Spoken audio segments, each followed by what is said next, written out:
तो 11 से ज़्यादा इलेक्ट्रिक कार आने वाले कुछ महीनों में लॉन्च होने वाली है, जिनमें से कुछ तो ऐसी हैं जो आते ही ईवी का गेम बदल देंगी, कुछ ऐसी हैं जो सिर्फ नाम करने के लिए आ रही हैं। लेकिन असली सवाल वही है भाई, जैसा इस साल महिंद्रा की XUV 9S और पंच ईवी ने करके दिखाया है, क्या ताबड़तोड़ सेल करके दिखाई है, वैसी कोई कार आ रही है या फिर वो कौन सी कार है जिसे लेके मैं बहुत ज़्यादा एक्साइटेड हूँ, सब कुछ डिटेल में मैं आपको इस वीडियो में बताने वाला हूँ। कुछ गाड़ियाँ ऐसी हैं जिनकी लॉन्च 100% कन्फर्म्ड है, कुछ का अनवील है, तो वीडियो बहुत ज़्यादा इन्फॉर्मेटिव होने वाली है। स्टार्ट करते हैं अपनी कार नंबर फर्स्ट से। पहली गाड़ी है महिंद्रा की तरफ से जो कि 100% कंफर्म हो चुकी है और सिर्फ 2 दिन बाद यानी 15 अगस्त को लॉन्च होगी। नाम है इसका महिंद्रा BE6 स्पोर्ट EQ। अब महिंद्रा हर साल 15 अगस्त को बहुत बड़ा इवेंट करता है, इस साल भी वही करने वाला है।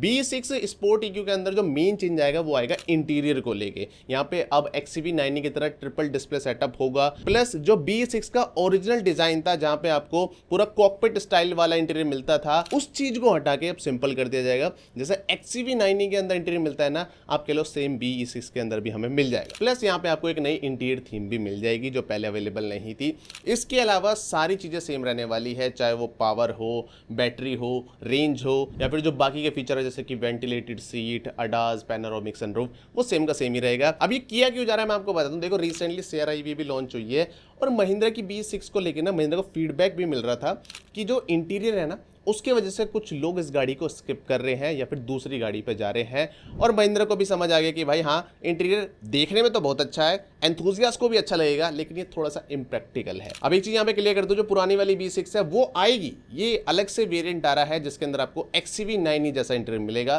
तो चॉइसेस हमारे पास दोनों होंगी। प्राइसिंग में एक्सपेक्ट कर रहा हूँ कि थोड़ी सी बढ़ के मिल सकती है, लाइक 20,000 रुपए बढ़ जाए, क्योंकि यहाँ पे एक डिस्प्ले भी इन्होंने ऐड करती, तो कुछ तो अमाउंट ये बढ़ाएंगे। बाकी 2 दिन बाद इसका लॉन्च है, सारी डिटेल आपके सामने आ ही जाएगी। दूसरी जो गाड़ी है वो MG की तरफ से है जो कि है हेक्टर हॉक, जो कि GSW MG की तरफ से इनके अडेप्ट प्लेटफॉर्म पे बनी हुई पहली कार होने वाली है। अब ये गाड़ी ना ग्लोबली वुलिंग स्टारलाइट 560 के नाम से जानी जाती है। दोनों वेरिएंट में आती है, 5 सीटर और 6 सीटर। अब ये कार इंडिया के अंदर ना EV और प्लग इन हाइब्रिड दोनों में आने वाली है। फिलहाल हम EV की बात करते हैं। इस कार की जो लेंथ है वो है 4.7 मीटर।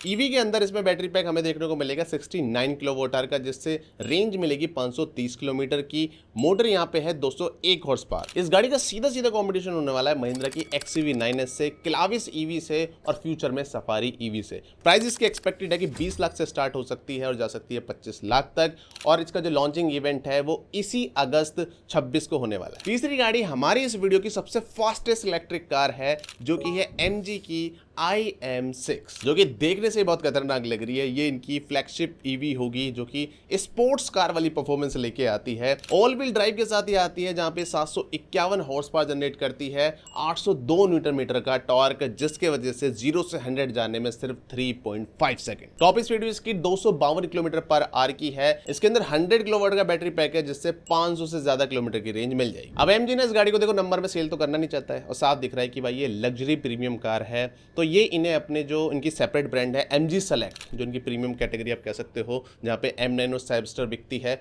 उसी शोरूम से ये सेल करने वाले हैं। और कुल मिला के MG को अपनी जो इमेज है ना उसे ऊपर बना के रखना है, इसलिए ये गाड़ियों को लाया जाता है। बाकी इसकी प्राइसिंग जो है वो 55 से 60 लाख हो सकती है और इस साल के अक्टूबर 2026 में से लॉन्च किया जाएगा। तो अभी तक हमने 3 गाड़ियां देखी है, तीनों थोड़े से ना अपर सेगमेंट की गाड़ियां थे। 20 लाख प्लस का गेम हम खेल रहे थे, अब चलते हैं 20 लाख के अंदर और यहाँ पे पहली गाड़ी आती है महिंद्रा की विजन S, जिसे ऑनलाइन मिनी स्कॉर्पियो के नाम से भी बुलाया जा रहा है। ये वो गाड़ी है जिसे लेके मैं एक्साइटेड हूँ, मुझे लग रहा है ये EV गेम चेंज कर देगी। जुलाई में इसका डिजाइन पेटेंट हुआ है और इस गाड़ी को ना स्पीति वैली में और भी कई जगह टेस्टिंग के दौरान देखा गया है। ये महिंद्रा की न्यू IQ प्लेटफॉर्म पे बनेगी और ये सब 4 मीटर कार है। लेकिन एक चीज जो इसमें सबसे बेहतरीन है वो है इसका व्हील बेस। अपने सेगमेंट में सबसे बेहतरीन व्हील बेस है 2665 mm का, जो कि इसे छोटी होने के बाद भी ज्यादा स्पेशियस बना देता है। प्लस फीचर वगैरह तो सारे ही मिलते हैं। इंटीरियर में आपको dual screen, panoramic glass roof, tailgate पे स्पेयर व्हील है। बाकी स्पेसिफिकेशन वगैरह तो इसकी ज्यादा रिवील नहीं हुई है, लेकिन मान के चलो कि ये क्रेटा लेवल की पावर सीधा दे देगी और रेंज वगैरह भी हमें बस कुछ दिनों बाद पता लग ही जाएगा, क्योंकि एक्सपेक्टेड है, फुल चांसेस है कि महिंद्रा जो है इस गाड़ी को रिवील करने वाला है 15 अगस्त को इसके फाइनल प्रोडक्शन स्टेज में। और प्राइस एक्सपेक्टेड है कि 14 लाख से स्टार्ट हो सकता है। लेकिन भाई अगर हो जाता है ना ऐसा, ये भाई सेगमेंट किलर गाड़ी बन जाएगी। मतलब 14 लाख में अगर ऐसी डिजाइन की गाड़ी मिल जाए त्राही बच जाएगी। और हाँ, वीडियो में अगर यहाँ तक आ गई और वीडियो इन्फॉर्मेटिव लग रही है तो इसे लाइक करके ना वीडियो को हाइप भी मार दो। अब अगली जो कार है वो भी महिंद्रा की तरफ से है, लेकिन वो विजन एस से अपर सेगमेंट की है। नाम है इसका BE07। इस कार को भी भाई बहुत जगह स्पॉट किया जा चुका है टेस्टिंग के दौरान, और ये जो गाड़ी है ये भी गेम चेंजर साबित होगी या फिर बहुत कड़ा कंपटीशन ये क्रिएट करने वाली है। ये महिंद्रा के इनग्रो प्लेटफॉर्म पे होगी, तो सीधे सीधे आप मान लो जो परफॉर्मेंस हमें मिलती है ना महिंद्रा के BE6 में या फिर XCV9E में, वही 2 बैटरी पैक, वही 2 मोटर में देखने को मिलेंगी। महिंद्रा ज़्यादा कुछ चेंज करेगा नहीं परफॉर्मेंस में, वही 59 किलोवाट आवर और 79 किलोवाट का बैटरी पैक, जिससे 500 किलोमीटर की रेंज मिल जाती है बड़े बैटरी पैक में, और छोटे वाले में 400 साढ़े 400 किलोमीटर की। लेकिन असली गेम चेंजर होगा इस गाड़ी का डिजाइन और इसके अंदर का स्पेस। देखो XCV9E बहुत बड़ी गाड़ी हो जाती है, उसके अंदर स्पेस भी अच्छा खासा है, जबकि जो BE6 है वो थोड़ी कॉम्पैक्ट गाड़ी है क्योंकि उसका डिजाइन ही ऐसा है, तो अंदर स्पेस कम बनता है। ये जो गाड़ी होगी ये BE6 और XCV9E के बीच में आने वाली है। ये होगी 4.5 मीटर लंबी, स्पेस इसके अंदर बहुत बेहतरीन होगा और इसे डायरेक्टली कॉम्पिटिटर बनाया जाएगा टाटा की सियरा EV का। बाकी एक्सपेक्टेड प्राइस है 21 लाख से स्टार्टिंग।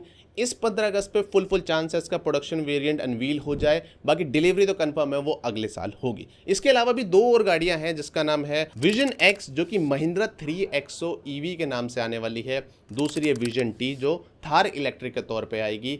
ये दोनों भी जुलाई अगस्त के अंदर डिजाइन पेटेंट करवा के बैठ गई हैं, लेकिन ये भी अगले साल ही आएंगी। इस साल में भी इन्हें शोकेस कर दिया जाए, लेकिन इनकी डिलीवरी अगले साल ही होगी, इसलिए इनके ऊपर डिटेल में बात हम अपनी फ्यूचर वाली वीडियो में करेंगे। बाकी अगली कार जो है वो है MG की S5, जो इंडिया के अंदर MG ZS EV का रिप्लेसमेंट बनेगी। ग्लोबली ऑलरेडी ये गाड़ी लॉन्च हो चुकी है, इंडिया में बस इसे आना रह रहा है। इस गाड़ी की लेंथ है 4.4 मीटर, 2 वेरिएंट में आती है। बेस वेरिएंट में 168 हॉर्स पावर, 250 न्यूटन मीटर का टॉर्क, 49 किलोमीटर का बैटरी पैक, जिससे रेंज मिल जाएगी 340 किलोमीटर की। बड़े बैटरी पैक के अंदर मिलती है 231 हॉर्स पावर, 350 न्यूटन मीटर का टॉर्क, 64 किलोमीटर का बैटरी पैक और 480 किलोमीटर की रेंज। अब इस गाड़ी की प्राइस मैं एक्सपेक्ट कर रहा हूँ कि 18 लाख से स्टार्ट हो जाएगी और ये डायरेक्ट राइवल बनेगी क्रेटा EV BE6 जैसी गाड़ियों का।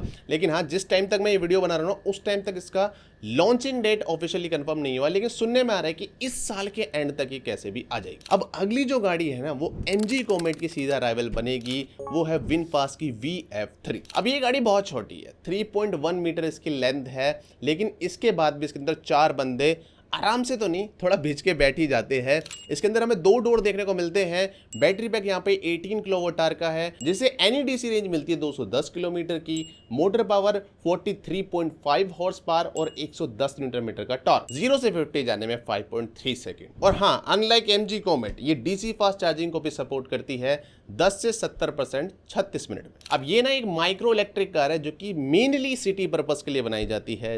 जैसे आपको ऑफिस जाना है और ऑफिस जाते हुए आपको बहुत ज़्यादा ट्रैफिक मिलता है, इसका टर्निंग रेडियस बहुत कम है, साइज ही इतना छोटा है कि गाड़ी बाइक कहीं भी पार्क हो जाती है और किसी भी ट्रैफिक से इजीली निकल जाती है। मेनली तो ये 2 बंदों के लिए सही है गाड़ी, क्योंकि फ्रंट में आपको बहुत अच्छा खासा स्पेस मिलता है। और हाँ, इसकी प्राइस एक्सपेक्टेड है 7 से 10 लाख। लेकिन टाटा ने जब से अपनी टियागो EV को लॉन्च किया है, इसको लॉन्च करना है फिर प्राइसिंग को सेट करना डेफिनेटली विनफास्ट के लिए हार्ड हो गया है। अब इसकी लॉन्चिंग पे क्या अपडेट है वो मैं एक साथ बताऊंगा, क्योंकि अगली गाड़ी भी इनकी VF5 है। ये गाड़ी डायरेक्ट राइवल बनती है टाटा की पंच EV का, जो कि फिलहाल के लिए इंडिया की मोस्ट सेलिंग कार है। अब गाड़ी का अगर डिजाइन देखोगे ना तो विनफास्ट की मोस्टली सारी गाड़ियां एक सी ही दिखती है।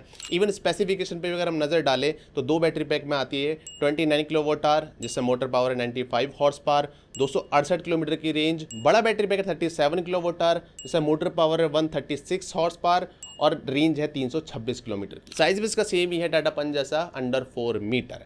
अब देखो, इस गाड़ी की जो एक्सपेक्टेड प्राइस है वो है 10 से 12 लाख। लेकिन रिसेंटली मैंने देखा है, चाहे आप VF3 की बात करो या फिर VF5 की बात कर लो, दोनों को लेके ना विनफास्ट कंपनी थोड़ा सा डिले दिखा रही है। ये अपनी टाइमलाइन से थोड़ा सा आप पीछे चल रहे हैं। इन गाड़ियों को लगभग अगस्त सितंबर में लॉन्च हो जाना था, लेकिन मैंने कुछ इंटरव्यू देखे कंपनी के CEO के, वो बोल रहे हैं कि इस साल के एंड तक कंसिडर किया जा रहा है कि इन गाड़ी को लाया जाए।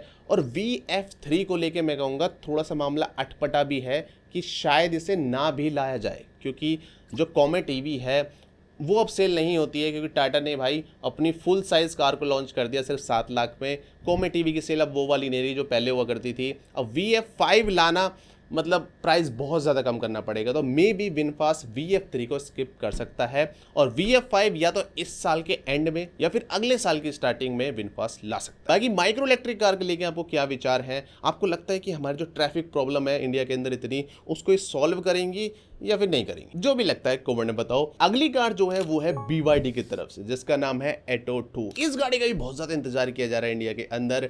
डिजाइन वाइज भाई ये गाड़ी बिल्कुल मैं कहूंगा सॉर्टेड लगती है मेरे को। कार की लेंथ 4.3 मीटर है और व्हील बेस 2620 mm का है। स्पेक्स भी देखोगे तो वो भी आपको बढ़िया लगेगी। 2 बैटरी पैक में आती है। पहला है 45 किलोवाट आवर, उससे रेंज मिलेगी 312 किलोमीटर की। दूसरा 64 किलोवाट आवर, उससे रेंज मिलेगी 430 किलोमीटर की WLTP वाली। पावर इसके अंदर 174 हॉर्स पावर की है और ये फ्रंट व्हील ड्राइव है। अब ये गाड़ी आते ही कॉम्पिटर बनेगी क्रेटा EV, V6 और सेरा EV की। बाकी ये गाड़ी भी जहाँ तक है सीधा इंपोर्ट ही की जाएगी और इंडिया में थोड़ा सा चैलेंज भी फेस करने को मिलता है BYD को एक्सपेंशन के अंदर।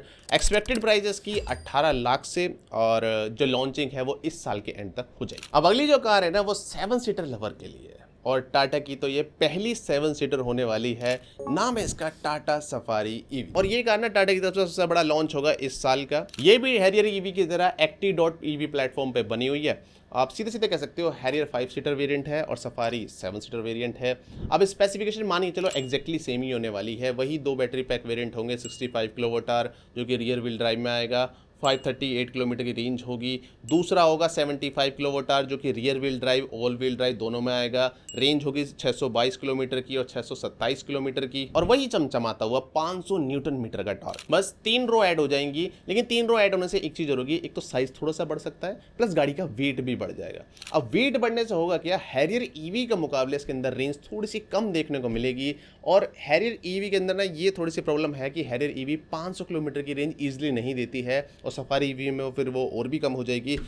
तो रूमर सुनने में आ रहे हैं कि 80 किलोवाट का बैटरी पैक भी हमें देखने को मिल सकता है हैरियर EV के अंदर। ये रूमर है, कंफर्म नहीं है इसके ऊपर, लेकिन हाँ अगर ऐसा हो जाता है तो हैरियर EV टाटा की सबसे ज्यादा रेंज देने वाली कार बन जाएगी और पहली 3 रो EV SUV। प्राइस इसकी एक्सपेक्टेड है थोड़ी सी महंगी होगी हैरियर के मुकाबले, 22.5 लाख से स्टार्ट होकर 30 लाख तक जा सकती है। लेकिन इसका जो डायरेक्ट राइवल बनेगी, जिससे इसे लोहा लेना है, कड़ी टक्कर होगी, वो होगी महिंद्रा की XUV 9S जो कि करंटली इंडिया की सबसे ज्यादा सेल होने वाली इलेक्ट्रिक कार है। तो कंधों पे जो बाहर होगा सवारी EV के वो बहुत ज्यादा होगा। यानी अक्टूबर नवंबर में इसकी डिलीवरी स्टार्ट हो जाएगी और इसके ऊपर अपना डिटेल रिव्यू भी आएगा विद कंप्लीट पॉजिटिव और नेगेटिव, किसको लेनी चाहिए किसको नहीं लेनी चाहिए। उसके लिए आपको क्या करना है, कुछ नहीं करना, बस चैनल को सब्सक्राइब करके बेल आइकन दबा लेना है और काम हो गया। अब अगली जो गाड़ी है वो है टाटा की टिगोर EV 2026 या फिर फेसलिफ्ट आप बोल सकते हो। इस गाड़ी को लेके वैसे इन्फॉर्मेशन ज़्यादा नहीं है, लेकिन मैं आपको साफ साफ बता दूं क्या होने वाला है। जैसे टियागो EV का पूरा डिज़ाइन ही चेंज कर दिया ना, कैसे मॉडर्न डिज़ाइन बना दिया है, वैसा ही टिगोर EV के साथ हो सकता है। दूसरा जो स्पेसिफिकेशन है मुझे लग रहा है एग्जैक्टली सेम रहेगी जैसे इन्होंने टियागो EV के अंदर करा है ना, वही रहने वाला है। 26 किलोमीटर का बैटरी पैक इसके अंदर आता है, वही रेंज आपको देखने को मिलेगी। लेकिन मुझे लग रहा है कि टाटा ने प्राइसिंग पे काफ़ी अच्छा काम कर लिया है। जैसे हमें टियागो EV के अंदर प्राइस कट देखने को मिला है ना, टिगोर EV के अंदर भी हमें सेम चीज़ देखने को मिलेगी। लेकिन मैं आपको बता दूँ EV के अंदर ना या फिर नॉर्मली लोग सीडान अब नहीं खरीद रहे हैं और मुझे भी लग रहा है टाटा भी उतना फोकस नहीं करेगा। जहाँ पे पंच EV3 सेल हो रही है तो फिर टिगोर EV वैसे भी मेरे को लगता है कि भाई फ्लीट वगैरह में ज़्यादा चलती है और लोगों को भी अब थोड़ी कम ही पसंद आती है। बाकी देखना इंटरेस्टिंग होगा टाटा क्या करता है सीडान वाली कैटेगरी को उठाने के लिए। इसका लॉन्च एक्सपेक्टेड है कि इस साल के एंड तक हो जाए। तो ये थी अपनी 12 इलेक्ट्रिक कार है जो कि आने वाले कुछ महीनों में लॉन्च होगी। सबसे मेन सवाल भाई, आपको इनमें से कौन सी ऐसी गाड़ी लगती है जो गेम चेंजर होगी, कौन सी ऐसी लगती है जो आते ही फ्लॉप हो जाएगी, और या फिर अगर आप इनमें से कोई सी गाड़ी लेने की सोच रहे हो तो वो कौन सी कार है, एक बार कमेंट में बता दो। बाकी ये 2 मैंने वीडियो बनाई बहुत इन्फॉर्मेटिव है, इन्हें भी देख लो। मैं हूं तरुण, आपसे मिलूंगा इसी तरह की नेक्स्ट वीडियो।